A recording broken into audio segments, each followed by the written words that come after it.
आज हम बना रहे हैं कॉफ़ी और कोल्ड कॉफ़ी, और बन रही है मेरे घर के खूबसूरत कॉर्नर पे।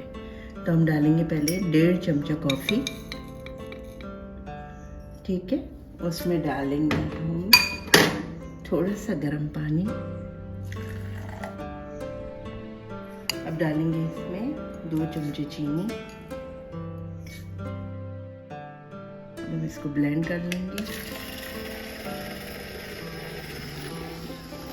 खूब अच्छे से, जाग बन जाएगा इसका।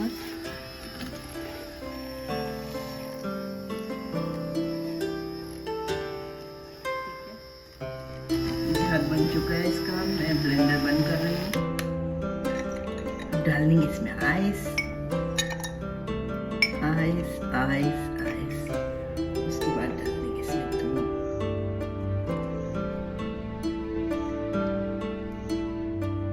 कॉफी हो गई है तैयार।